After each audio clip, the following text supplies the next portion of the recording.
in 5 years when I'm not here, those papers are all going out of business because nobody's going to want to read them. But now they like them because they write about me. Now, with that, I have a couple of we have a few clips that we're just going to put up. We could turn the lights a little bit lower. I think you'll find them interesting. And then we'll answer some questions. I'll ask you some questions because you're so guilty, but forget it. But most importantly, we're going to get back onto the reason we're here, which is the success we're having. Okay? Please, you could put it on. Thank you. People should be more concerned right now with the flu in this country. A lot of people are concerned about the coronavirus because they're hearing a lot of news about it right now. But the reality is, comparing it to the flu, for example, it's not even close to being at that stage. What if it is worse? Is this a moment where maybe countries put politics aside, a little bit of pride aside, and do we have U.S. officials? Should U.S. professionals such as yourself get involved? How worried should Americans be about coronavirus? Coronavirus is not going to cause a major issue in the United States.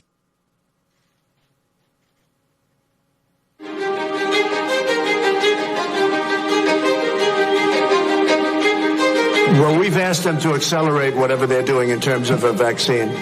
We will be suspending all travel from Europe to the United States for the next 30 days. To unleash the full power of the federal government in this effort today, I am officially declaring a national emergency. Medicare patients can now visit any doctor by phone or video conference at no additional cost.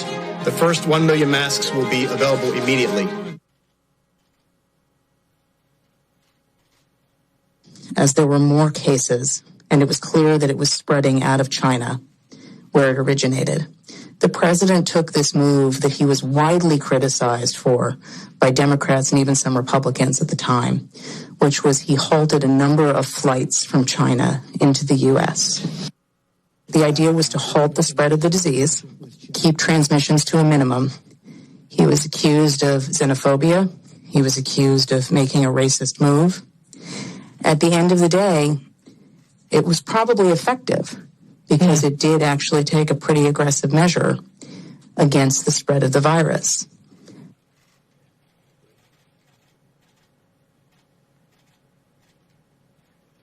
His team is on it. They've been responsive late at night, early in the morning, and they've thus far been doing everything that they can do, and I want to say thank you. And I want to say that I appreciate it. He returns calls. He reaches out. He's been proactive.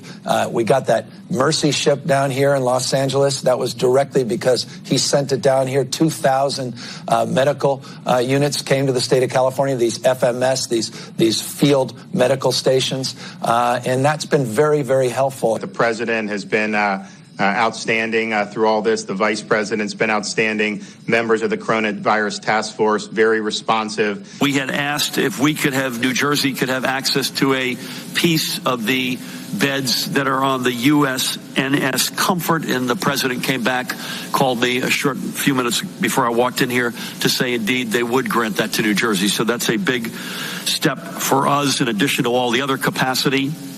That news is literally hot off the press. And I thank the president and vice president who are on the call together. President Trump approved Arizona's request for a presidential major disaster declaration. I want to thank the president for a quick turnaround. We requested this on a Wednesday, and we had approval by Saturday morning. And we are grateful to the administration for their continued support and responsiveness. Well, first of all, I want to thank the president and the vice president for doing a really good job of communicating with all the governors. So we could give you hundreds of clips like that from governors, including Democratic, or Democrat as I call them, governors, which is actually the correct term. We could give you hundreds of clips just like that. We have them. We didn't want this to go on too long, but I just want to say it's, it's very sad when people write false stories like, in that case, I guess it was gotten mostly from the New York Times, which is a highly, if you had libel laws, they would have been out of business even before they'll end up going out of business. So it's too bad. But we could have given, you saw the statements,